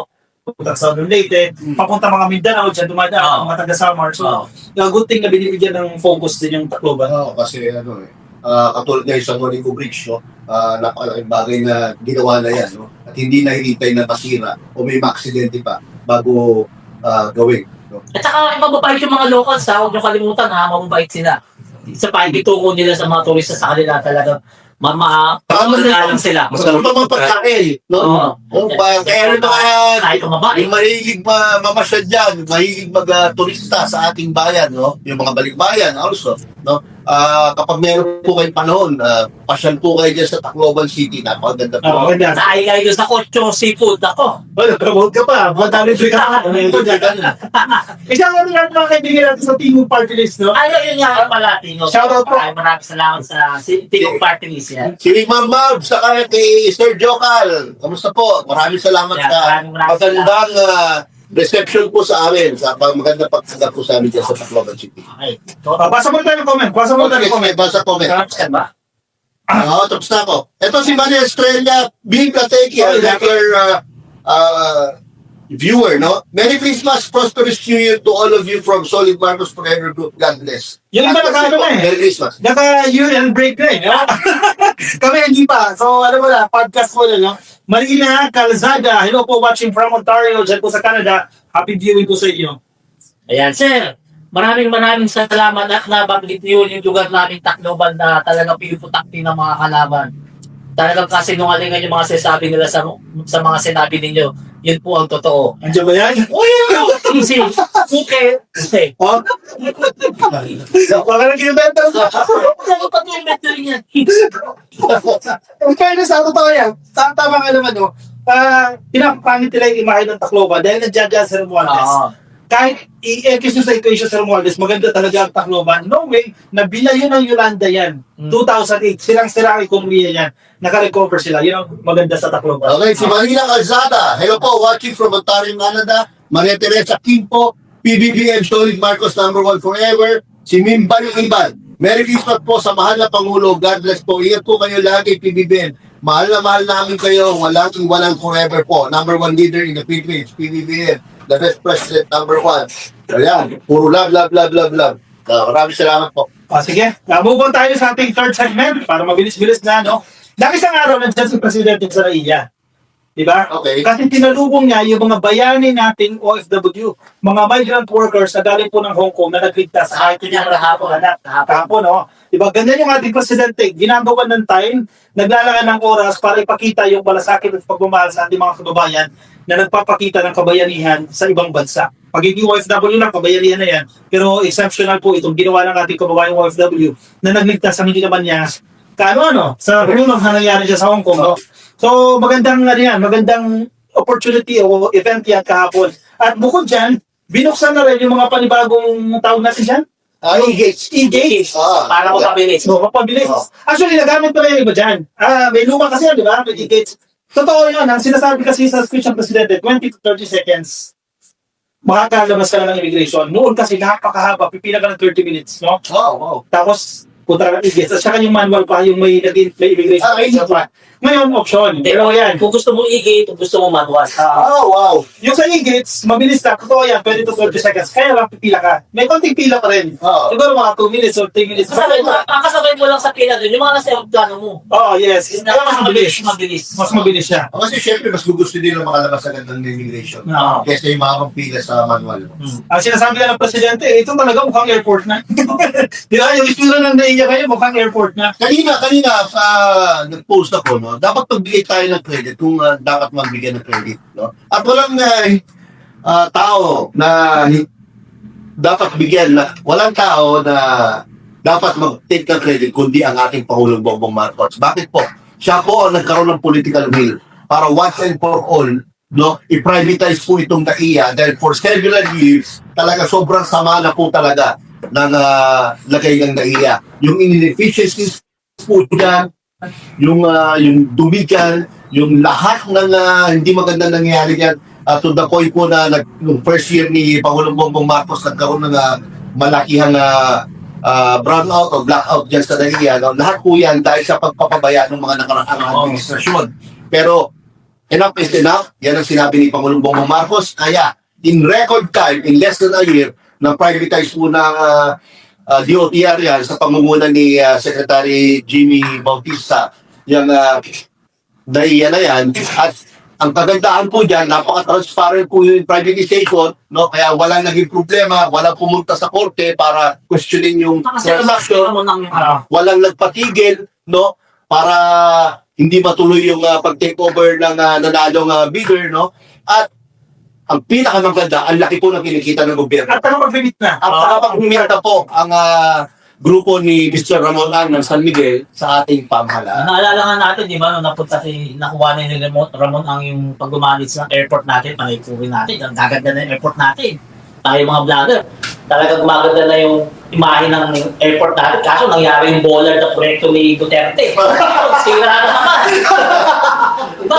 Sige tayo talaga. Kaya mga sticky ko lang. Ganun talaga. Kapag mo talaga yun. Kapag mo. Kasi nagpagawa ko nung malagnog na bola. Nakatungin nila sa konkreto. Yung panahon talaga ni Duterte, no? Hindi na kasalanan ng present administration dahil hindi naman siya. Pero yung dato kay Bibit, kasalanan na naman daw niya. Oo nga, kaya nga. Pero makikita nyo, mga kaya yan, kung nagta-travel po kayo, whether domestically or internationally, no, sinungaling na lang po ay magsasabi na walang malaking improvement sa airport correct, natin sa correct. Manila. O, experience namin. Wala na kami pinilahan maabot ka ng mga 30 minutes. Oo. Wala na. Bakit hindi nga kami umabot ng 3 minutes sa mga Pilipina namin eh? Correct. Kasi napakabilis nung pagpila mo, mamaya na doon sa may tawag niya, ibigay ng ticket. Boarding. O doon na. Tapos yung sa X-ray, ang napakabilis. Correct. Tapos malinis yung paligid, malinis yung CR, mabango, at hindi kulang sa ventilation. Yung CR yung napakalaki na improvement. Yes. Di ba? Pagka, di ba, kasi madalas ako magbiyahe yun eh. Pagkagamit mo, maya-maya, andyan na yung si kuya, lilinisan niya yan. Oo. Kaya magpipera din mo yan eh. Mabango na. Inobserbahan ko, bibigyan siya ng 50, bibigyan siya ng 100 pesos. No? Ito hindi naman kailangan yan, pero appreciation yan sa mga tao na Kasi well paid na. Correct. Tapos yun nga, isa sa malaking factor na nagpaganda din, yung ventilation, Mm. yung air conditioning sa loob ng NAIA, maayos na. Hindi kayo makakita ng init. Oo. No? Yun ang Hindi pa yan perfect. Hindi pa Kung pwede. ikukumpara natin sa Singapore, sa ibang mga Oo. airports sa ibang bansa, pero antayin natin. Pero malayo na yan yung panahon pa ni Digong, malayo. Then sa kanya po, yung meron na foreign dignitaries lounge, Yeah. meron ng OFW lounge na pwede ka magpahinga doon, pwede ka kumain, Kumain, libre. libre. Merong wifi doon. Mm. Sa pinaka-gusto ko, ano ba pinaka-gusto ko? Kumain, di ba? So, meron po doon nga section ng pagkainan, no? Mamimili ka, Filipino food, Japanese food, Korean food, andun lahat. No? Kaya napakaganda na po ng NAIA natin. And hindi nakapagtataka, within the next 1 year, no? Under the leadership of Mr. Ramon Ang, sa kumpanya na naroon dyan sa NAIA management, no? Mas madami pa pong mangyayaring maganda sa airport. Yes, asahan natin yan. Sige, move on tayo sa next topic. Sa mga kawani po ng gobyerno, good news po ito para sa inyo. Yung service recognition incentive po ninyo, matatanggap nila. Wow. Alam ko sa Friday, kasi may mga kaibigan ako sa gobyerno, no? Sa Friday daw matatanggap nila. Hindi alam mga dili. Ano ba yan? Itong SRI, yung service recognition incentives, ibinibigay yan, kumbaga nito, pasasalamat or incentives. Kasi maganda po yung inyong performance. Alam ko, maximum yan is 20,000 pesos para sa bawat permanent na employees ng gobyerno. So malaking Sabi bagay namin sa Kataja. Siyempre hindi. Hindi naman ako kayo. Hindi ko tayo Wala government ito. Akala ko kasama natin. Yung SRI, para sa mga permanent employees siya, kung ikaw is COS, meron ka naman, 7,000, 4,000, gratuity. Gratuity pay naman per tao lang yan. haba ng Sa length of service mo dyan, 7,000 po yan. Yung iba, 5,000, yung iba 4,000. 4,000. Saan ba gano'n yan? Not bad yan. Not bad. Pandagdag na yan sa, siyempre, pang Christmas, di ba, pang gastos na yan. Kasi ginagawa yan ng gobyerno, ginagawa ni PPP yan, para mas ma-motivate naman, kahit JO ka, kahit COS ka, at least nabibigyan ka ng recognition. So, maliit lang yan, amount na yan. Pero kung isipin mo kasi yung bureaucracy, napakarami bang gano'n. Ibig sabihin, lahat ng mga sa gobyerno masaya. Masaya. Yes. Correct, masaya. Hindi lang malungkot ngayon. Pero ang panawagan pa rin ng gobyerno, yung austerity measures natin, di ba? Sa pag-celebrate ng Christmas, huwag naman masyadong mag-arabong. Wala na nakikita. In fairness, di ba? Ang sinusunod si Pangulong Bongbong Marcos, dahil syempre natatakot sila. Dahil ngayon, ang direksyon ni Pangulong Bongbong Marcos, lahat talaga nang hindi tumutupad sa usapan o sa mga batas o sa rules ng kanyang pamahalaan ay panagutin. Oo. Correct. Next. Sige, mabilis na sa akin ka. Sipag kami. Ang palasyo po, ang Malacanang grounds, bukas po yan sa mga gustong magsimbang gabi. Yung nakapunta na tayo dyan just may Kalayaan grounds di ba? Gate 7, malapit sa Gate 7 po yan. Sa mga gusto pong maranasan ng simbang gabi sa palasyo, bukas po ang Malacanang grounds, pwede po kayo dyan magsimba. Yung mga OFWs, so yung mga overseas Filipinos na magbabakasyon ngayon na December at aabutin nyo pa yung simbang gabi, no? Tawag niyo pong bumisit dyan, kung dito lang naman kayo day sa Metro Manila, o kaya mag-stay kayo sa Manila ng for a while, no? Try niyo pong pumasyal dyan sa, Simpang Gabi sa Palasyo, no? Maganda po dyan, yung mga bata, may mga rides, tapos may mga free food na makukuha dyan, no? And yung experience sa Malacanang, di ba? Marami tayong kababayan, hindi pa nakakarating ng Malacanang, di ba? Maganda-ganda rin mag-selfie-selfie dyan, di ba? Para background po. Meron ba yan yung mga playground para sa mga bata ulit? Wala na. Pero may rides yun. May Okay, tapos meron pa mga, Libre ko. yung mga election show. Hindi, ang tanong nga yun dyan, Election show. hindi ba ganun kahigpit dyan? Kasi pagpapasok dyan, daming hinahanap eh. Hindi naman. Hindi naman. Open. Doon ka lang sa gate siguro mapasok. Open to everyone. Kasi, kung di ako nagkakamali, 3 taon na ginagawa ng Pangulo. Ano yung Ranger? Tatlong taon na yung ginagawa ng Pangulo, no? Na ino-open ang Malacanang para yung mga kababayan natin gustong makapasyal, magkaroon ng konting enjoyment, konting sarap sa buhay, no? Ma-experience nila. Yan mismo sa Malacanang, sa lugar mismo ng ating Pangulo. At libre yung mga rights para sa mga... Libre lahat, pati pagkain. Oo, libre yun ha. Pati pagkain. Ay, yun yan. Madali ka. Hindi, madali ka. Boss. May gabi. Yan yung para sa palasyo. Yung sa palasyo. Yun yung may rights. Okay, kasi pa kayo. Clearance lahat eh. Yung si Bang Gabi, para lang sa... Okay, sige. Nakapalaran dyan natin. Pero sige, dito tayo sa libreng sakay. LRT1, LRT2, MRT3, ang DOTR po, meron silang 12 days of Christmas program. Kaya lang magsisimula yan. Ayan, offering free rides to different sectors. Priority po natin yung mga teachers at yung mga health workers today. So ngayong araw ba to? Araw ba next? Ngayong araw, days. first day. Bukas, sino bukas? Teachers and health workers, wait lang. Hanapin natin ha. Ang dami talaga binibigay na, na servisyo ng ating gobyerno. Mas, meron din dyan yung mga LGBTQ, libre rin sila. Tatang ko. 22. Seniors. Bawat sex pa mga everyday. Ang minatagdag yan. Sige na. The Department of Transportation will be offering free rides. Sige, December 14, anong petsa mga yun? 17. 14 senior citizen, December 15 students, 17 teachers and health workers, 18 PWDs and male passengers. Uy, pwede 19 government employees, 20 female passengers, December 21 families, ito na, December 22. LGBTQ. Bottomless. LGBTQ. Diyan sa pas si bottomless. Exxon parents, kasama ni Sam parents. Bottomless yan, di bottomless. Sabi mo na ba, nasa 25th lahat ng sectors, libre. At 25th, yes, all commuter. Computer. Batiin ko lang to si Weng Molabola Lamote. Good evening, watching from Australia. Taga-Australia. Saka si Digap Jocelyn, share the good news, mga ka-podcast. Okay, correct. 23 din natin nabanggit, private sector employees at yung mga kasambahay po natin. Yan December 23 po yan. 24 uniform personnel, mga veterano at yung kanilang mga pamilya. Pero mo, hindi lang yung pulis, asawa, mga anak. Hindi naman lugi yan. Hindi, gobyerno yan eh. Oo. Basta hindi na nakawin yung pera ng gobyerno, napakaraming pera Grabe no. ng gobyerno. Totoo yan, totoo. Kita niyo naman, lahat na pwedeng ibigay Pero, kung paulit. ano pa yan, effective pa rin, gumagana pa rin yung 5+1, 4+1. Kasama po rin yan. Grabe.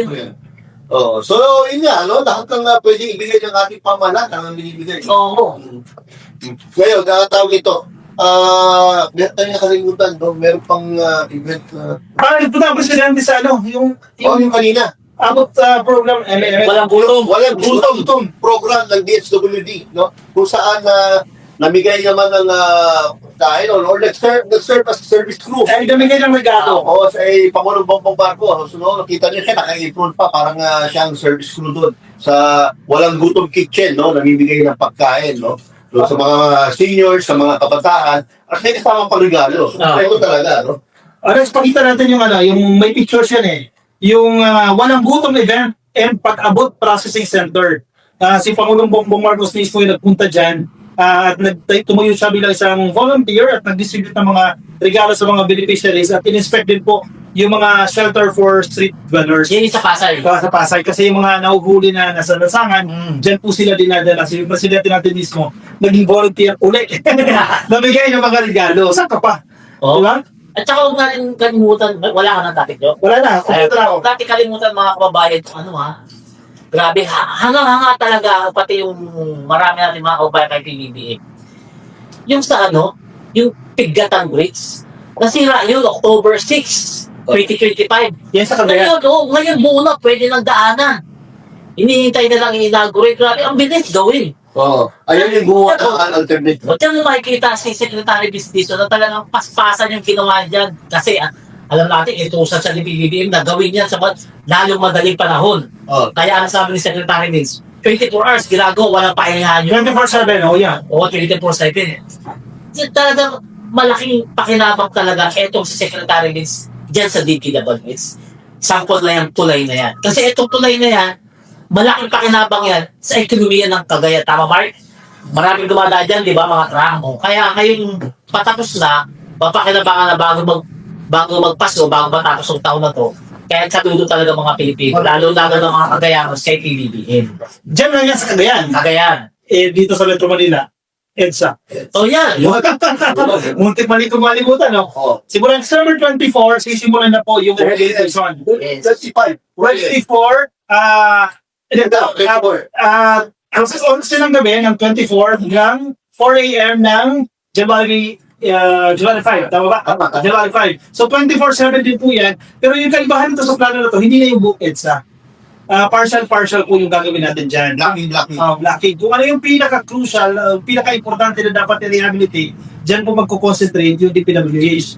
Ang alam ko, dyan sa bandang task, dyan sa may task, alam niyo dyan, marami sira dyan sa EDSA. No? Yan po yung magiging priority. Yan yung maganda. Yan yung magandang ginawa nila na hindi na yung isahan ng buong EDSA. Kasi grabe traffic. Ngayon maaala, traffic na eh. Bakit daw kayong gagawin December 24? Yung sa magandang siya, kapag December 24, tapos na yung pinaka-Christmas. Correct. Ay, yung peak ng Christmas season, tapos na yung pinaka-peak na talaga sobrang traffic, na hindi mo talaga pwedeng sarayan sa ngayon lugar na yan. Then mas lalo pagpapap ng traffic. Yung Armageddon na tinatawag, baka magagalod kapag Isipin mo naman talaga ngayon, December, no? Kung punta ka lang ng MOA, Makati from MOA, ha? Grabe 2 oras. Grabe, hindi ka talaga pwede yung may lakad ka.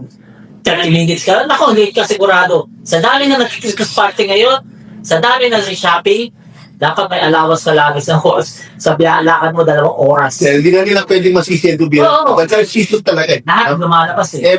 Sobrang tagal na po, no? Every Christmas season talagang traffic po talaga dahil sobrang dami po talaga sasakyan sa kalsada. So, kahit yung panahon, yung internet traffic lang talaga yun. Kahit Pinoy, Bitang na naman ito. gusto ko makikita. So, mga kababayan yung mga proyekto ni PBBM na mga pinagbabanggit namin, sa Sep Kapamayan, yung mga pinagbabanggit namin ng mga proyekto ni PBBM, lahat po yun, talagang tinututukan ni Secretary Vince Dizon yun, DPWH natin na magaling. At yung gagawin siya sa EDSA, mas makakatipid po ang DPWH dyan. Kumpara doon sa unang plano na buong stretch ng EDSA, i-rehabilitate dito po dahil partial lang po yan. Mas magiging mabilis din po yan. At yung asfalto na gagamitin nila, hindi yung ordinary asphalt na ginagamit sa ordinary kalsada. Ito po yung pangmatagalan. Yan po yung pagtitiyak ng DPWH dyan. Mas matagalan po ito ang asfalto na gagamitin. At yung technology na gagamitin nila dyan, mabilis. So, para more or less 8 months or 11 months lang matatapos po yan. At meron tayong ibabalita sa mga taga-Quezon at Bicol, latest summer, no? Nakausap po namin Secretary Vince Dizon noong nakarang linggo, no? Nagkaroon kami ng dinner, no? At meron po siyang magandang binalita sa amin. Although, palagi ko ibabalita din naman niya to soon, no? Yung mga sira-sirang kalsada, no? Simula Quezon, pagtungong Bicol, papuntang Visayas, no? Hanggang Mindanao. Hanggang Mindanao. No, yung Maharlika Highway po, yung buong Maharlika Highway, gagawin po yan starting next year. No? Baka January magsimula na po yan. At baka makita nyo kami yan, no? Lalo sa Bicol sa January, no? Para pasyalan yung pagsisimula ng trabaho dyan sa Bicol, Quezon area. Alam mo, dapat talaga ayusin yan. Lalo na doon sa may bandang Quezon, yung kukunta ng Bicol. Grabe. Kala mo, nasa buwan ka eh. kahit yung sasakyan mo, maganda yung suspension mo. Kotse mo, pinapalitan mo ng shock. Mamahalin na siya. Tigi 300,000. Pagdating doon, ramdam mo talaga. Bumpy. Ramdam mo talaga kaagad yung kalsada.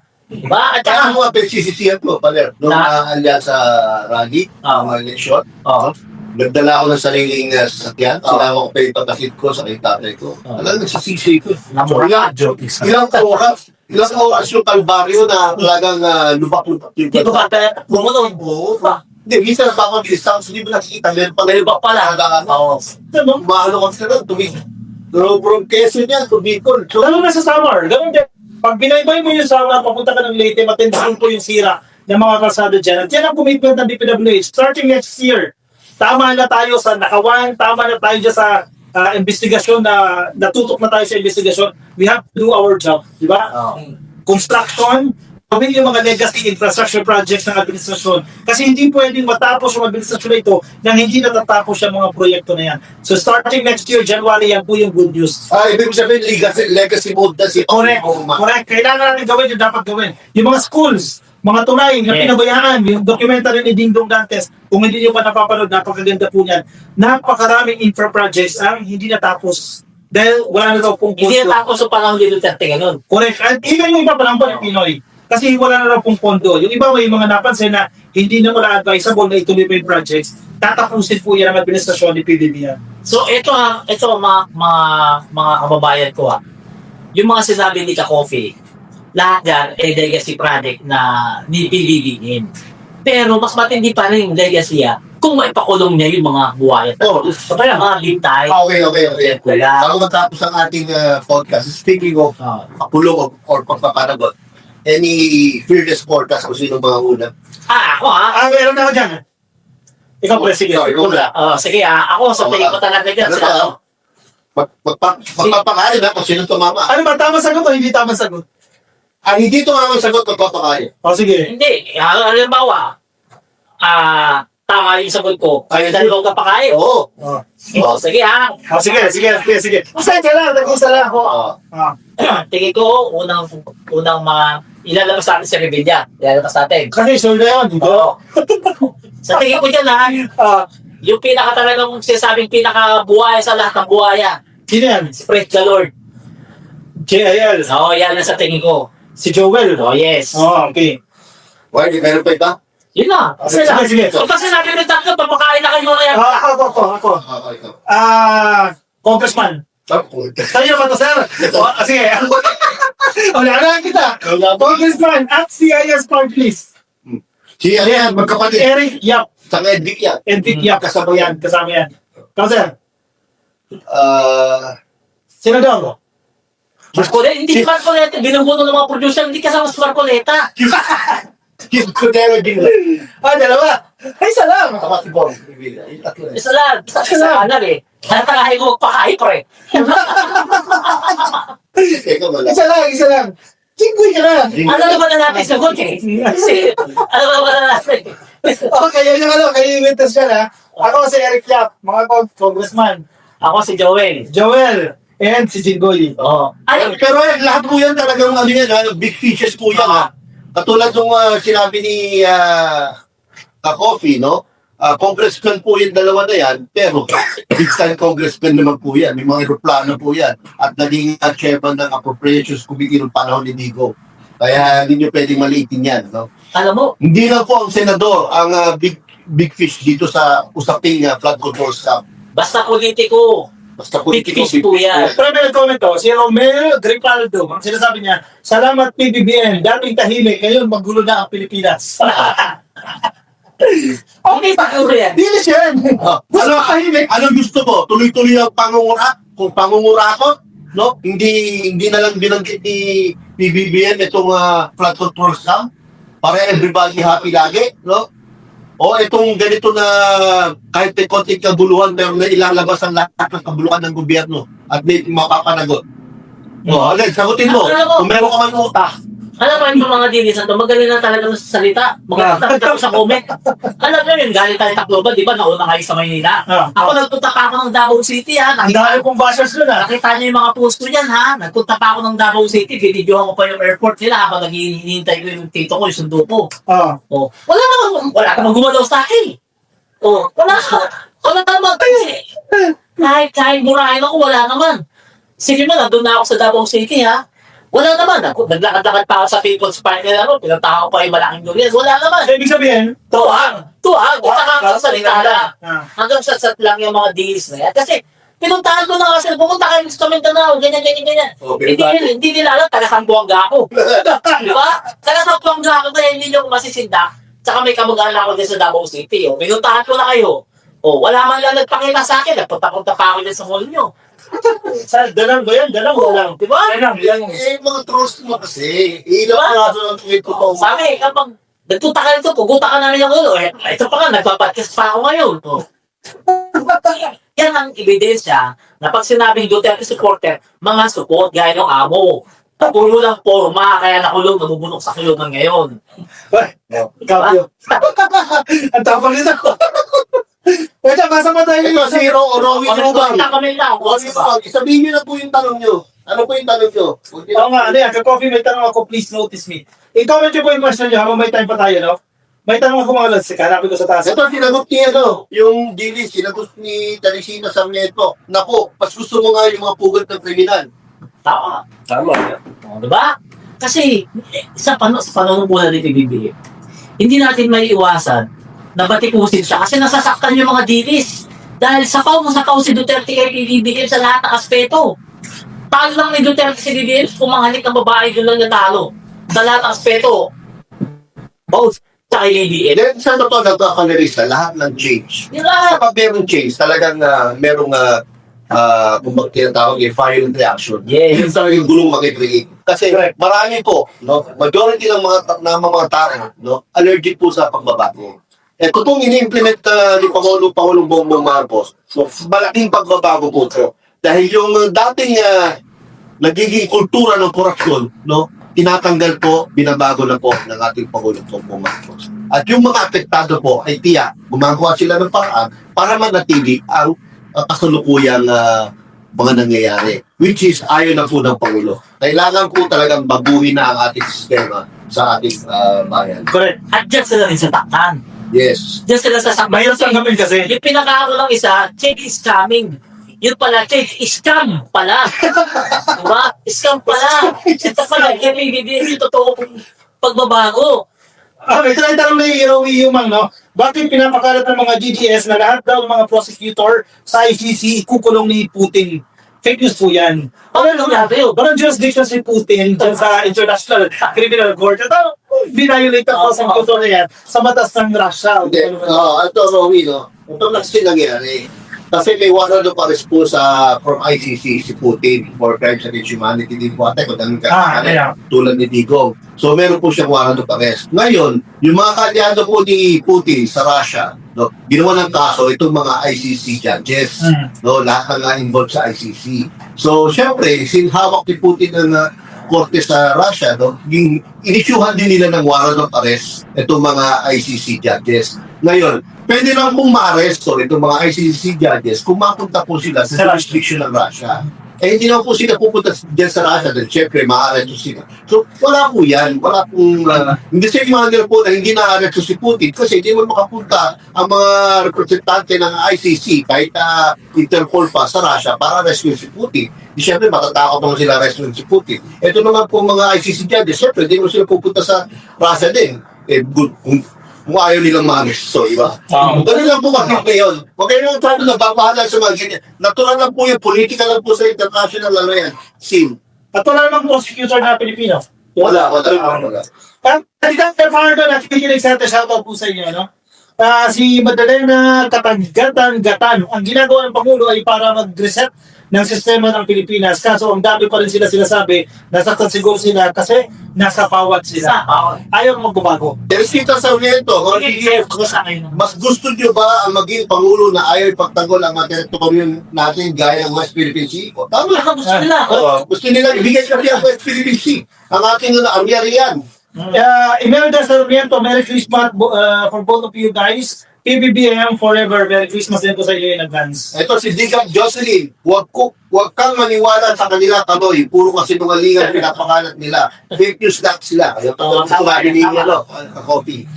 Honorata Zamora, panahon niya po na kay inalis ang congressman at Senate para lahat ng projects diretso at matitibay lahat gaya ng Japan made plus Belgium.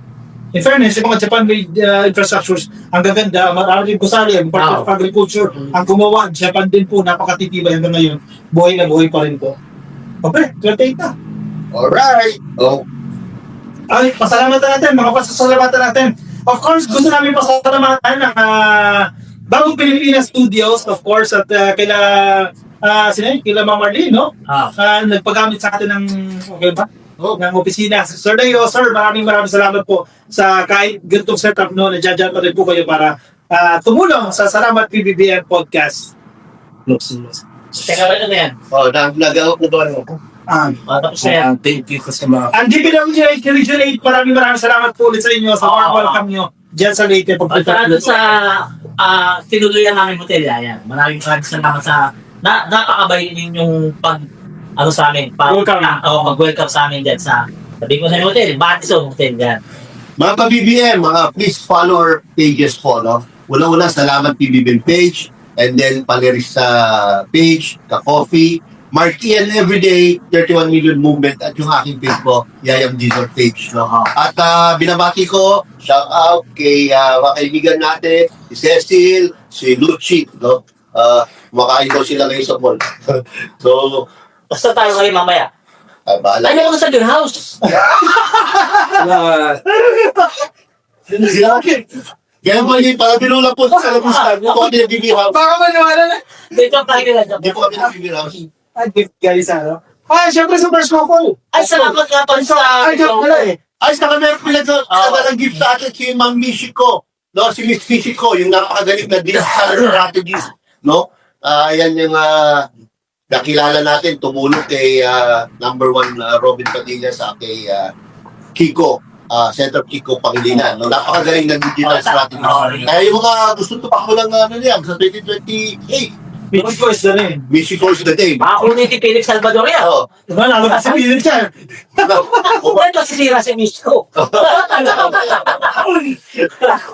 Hindi, kaya ni Michiko yan. Di ba sabi ni Misko, natawa ka niya pala, no? Pag ginawa ka niya, sirasan niya. Maraming salamat. closing message. Maraming salamat sa inyo sa pagsuporta nyo sa aming ika-31 episode. Napakabilis talaga. Merry Christmas. Magpamasko na ngayon ha. Hindi natin alam kung ano yung setup namin next week. Kasi next week is 24. Holiday. And next week 31st one.